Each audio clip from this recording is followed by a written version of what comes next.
क्या आपकी basic salary सीधे 3 गुना होने वाली है? क्या 18,000 पाने वाले कर्मचारी अब सीधे 69,000 रुपये पाएंगे? अगर आप केंद्रीय कर्मचारी हैं या फिर पेंशनर हैं तो आज की ये अपडेट आपके लिए बेहद महत्वपूर्ण है, गेम चेंजर साबित हो सकती है। 8वें वेतन आयोग का काउंटडाउन देखिए शुरू हो चुका है और इसी बीच भारत पेंशनर्स समाज ने सरकार के सामने ऐसा प्रस्ताव रखा जिसने वित्त मंत्रालय से लेकर हर कर्मचारी यूनियन तक हलचल मचा दी। 3.83 का फिटमेंट फैक्टर, पेंशन 5 गुना ज़्यादा और परिवार के सदस्यों की नई गिनती। आज के इस वीडियो में मैं इस पूरे मास्टर स्ट्रोक को डिकोड करने वाली हूँ। वीडियो बेहद काम का है, दिलचस्प है, इसलिए लास्ट तक ज़रूर देखिएगा, आपके काम का है। नमस्कार, आपके साथ मैं पल्लवी रविंद्र सिंह। देखिए, अगर आप या आपके परिवार का कोई भी सदस्य केंद्र सरकार का कर्मचारी है या फिर रिटायरमेंट के बाद पेंशन का लाभ ले रहा है तो आज की यह चर्चा आपके लिए बेहद ज़रूरी है।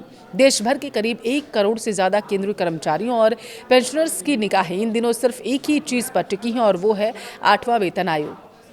जैसे जैसे समय आगे बढ़ रहा है, कर्मचारियों की उम्मीदें और मांगें दोनों बढ़ती जा रही हैं और इसी बीच देश के सबसे बड़े पेंशनर संगठन में से एक भारत पेंशनर समाज ने 8वें वेतन आयोग के सामने कुछ ऐसी मांगें रखी हैं जिसने सबकी चर्चाओं को गर्म कर दिया है। न्यूनतम सैलरी 18,000 से सीधे 69,000 करने की मांग। जी हाँ, आपने बिल्कुल सही सुना है। आज की इस वीडियो में हम बात करने वाले हैं कि किस तरीके से भारत पेंशनर्स ने अपनी मांगें रखी हैं, इस प्रस्ताव में क्या क्या कहा गया है, इसके पीछे उनका गणित क्या है और अगर ये मांगें मान ली जाती हैं तो आपकी जेब पर इसका कितना बड़ा और पॉजिटिव इम्पैक्ट पड़ने वाला है, ये जानना आपके लिए बेहद ज़रूरी है। सबसे पहले बात करते हैं उस मांग की जिसने सबसे ज़्यादा सुर्खियाँ बटोरी हैं, यानी न्यूनतम बेसिक सैलरी में बढ़ोतरी की। आपको बता दें कि हाल ही में भारत पेंशनर समाज के एक उच्च स्तरीय प्रतिनिधिमंडल ने 8वें वेतन आयोग के अधिकारियों से मुलाकात की और इस प्रतिनिधिमंडल में बीपीएस के अध्यक्ष आर.के. चौहान और महासचिव अविनाश राजपूत जी शामिल थे। उन्होंने आयोग के सामने जो सबसे बड़ा प्रस्ताव रखा वो था न्यूनतम सैलरी को 18,000 से बढ़ाकर सीधे 69,000 कर देना। अब आप सोच रहे होंगे कि अचानक इतना बड़ा जंप कैसे आ सकता है। दरअसल इसके पीछे संगठन ने एक ठोस गणित रखा है।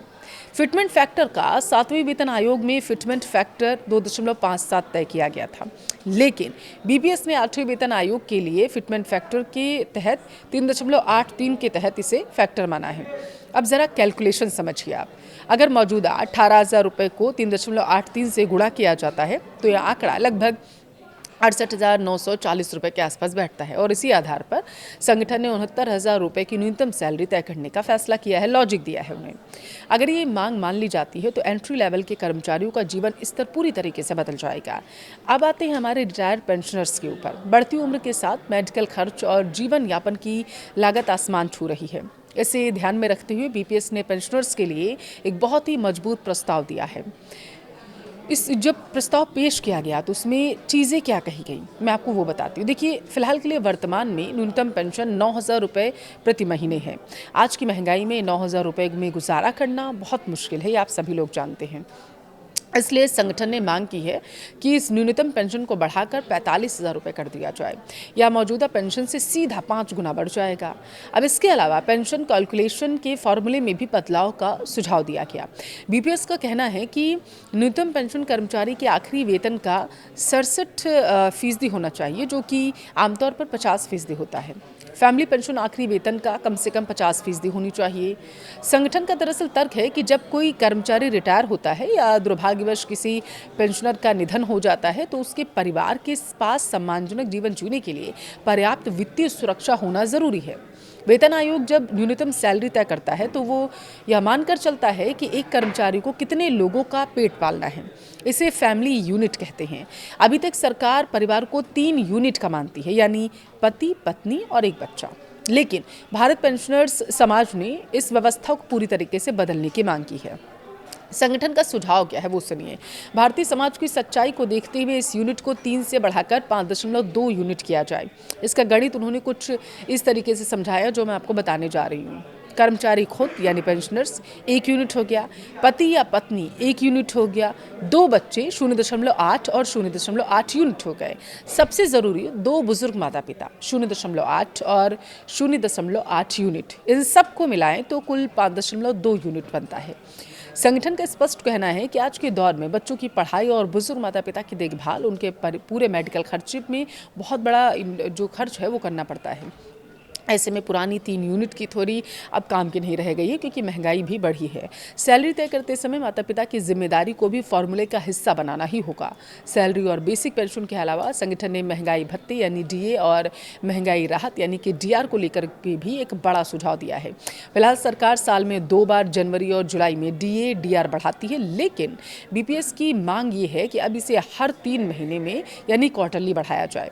यानी जैसे ही 3 महीने का महंगाई का औसत आंकड़ा आएगा, तुरंत ही कर्मचारियों और पेंशनर्स को उसका लाभ मिलने लगेगा, ताकि वो महंगाई की मार से बच सके। एक और दिलचस्प मांग ये है कि जैसे ही महंगाई राहत 25% के आंकड़े को पार करती है, तो उसे तुरंत ही बेसिक पेंशन में मर्ज करने के लिए जो सिफारिशों की गई, ताकि पेंशन का बेस अमाउंट बढ़ जाए। बात करें स्वास्थ्य सुविधाओं की, तो उम्र के इस पड़ाव में सबसे ज़्यादा ज़रूरत इलाज की होती है। संगठन ने मांग की है कि जो पेंशनर्स ग्रामीण इलाकों में रहते हैं और सेंट्रल गवर्नमेंट हेल्थ स्कीम के दायरे से बाहर हैं, उन्हें कैशलेस हेल्थ केयर सुविधा दी जाए। हर महीने मिलने वाले फिक्स्ड मेडिकल अलाउंस को बढ़ाकर 5,000 रुपये कर दिया जाए। साथ ही बीएसएनएल के पेंशनर्स की पेंशन समानता और उनके स्वास्थ्य से जुड़े लंबित मांगों को भी जल्द से जल्द सुलझा दिया जाए। अब आपके मन में सवाल आ रहा होगा कि भारत पेंशनर समाज आखिर है कौन, जिसकी मांगों को इतनी गंभीरता से लिया जा रहा है और जिसकी चर्चा देश भर में हो रही है। दरअसल बीपीएस कोई नया संगठन नहीं है। इसकी स्थापना जनवरी 1955 में की गई थी। यह पेंशनर से जुड़े मुद्दों को उठाने वाला देश का सबसे प्रतिष्ठित संगठन माना जाता है। इसे भारत सरकार के पेंशन एवं पेंशनर्स कल्याण विभाग और नीति आयोग से मान्यता भी मिली हुई है, इसीलिए इसके सुझावों को गंभीरता से लिया जाता है। इस संगठन के साथ देश भर के करीब 245 पेंशनर्स एसोसिएशन भी जुड़ी हुई हैं और यह लगभग 10 लाख पेंशनर्स की आवाज़ सरकार तक पहुंचाता है। लेकिन यहाँ एक सच्चाई जानना आपके लिए ज़रूरी है। ये सारे जो आंकड़े हैं, 69,000 की सैलरी या 45,000 की पेंशन अभी सिर्फ सिफारिशें और मांगे हैं, या कोई अंतिम फैसला नहीं है। ये एक मसौदा है जो बीपीएस की तरफ से पेश किया गया है। 8वां वेतन आयोग अभी विभिन्न कर्मचारी यूनियन और संगठनों से ऐसे ही सुझाव ले रहा है। इन सभी सुझावों का आर्थिक प्रभाव देखा जाएगा आगे। सरकार के खजाने पर पड़ने वाले बोझ का आकलन होगा और तब जाकर आयोग अपनी फाइनल रिपोर्ट सौंपेगा। उस रिपोर्ट को अंत में केंद्र सरकार की कैबिनेट से मंजूरी दी जाएगी। देखिए, बुढ़ापा कोई बोझ नहीं है, बल्कि उस अनुभव का सम्मान है जो इन कर्मचारियों ने इस देश को दिया है। भारत पेंशनर समाज ने जो मांगे रखी हैं, वे सिर्फ कागजी आंकड़े नहीं हैं, बल्कि एक सम्मानजनक जीवन जीने की बुनियादी ज़रूरत भी है। आपको क्या लगता है, क्या सरकार को बिना देरी किए इन बुजुर्गों और कर्मचारियों की इन मांगों को मान लेना चाहिए? क्योंकि माना जा रहा है कि अगर पास हो गया ये बिल, तो कर्मचारियों और पेंशनर्स के अकाउंट में पैसों की बारिश हो सकती है। लेकिन याद रखिए, यह अभी सिर्फ एक प्रपोजल है, असली पिक्चर अभी बाकी है। अब गेंद सरकार और 8वें वेतन आयोग के पाले में है। क्या सरकार 3.83 के इस ऐतिहासिक फिटमेंट फैक्टर को हरी झंडी देगी, या फिर बीच का कोई रास्ता निकाला जाएगा? या आगामी दिनों में क्लियर हो जाएगा। मौजूदा महंगाई को देखते हुए 69,000 की न्यूनतम सैलरी और 45,000 की पेंशन की जायज़ मांग क्या आपको सही लगती है? यह सरकार के लिए इसे लागू करना आर्थिक रूप से संभव नहीं हो सकता? आपको क्या लगता है? मुझे कमेंट में ज़रूर बताइएगा।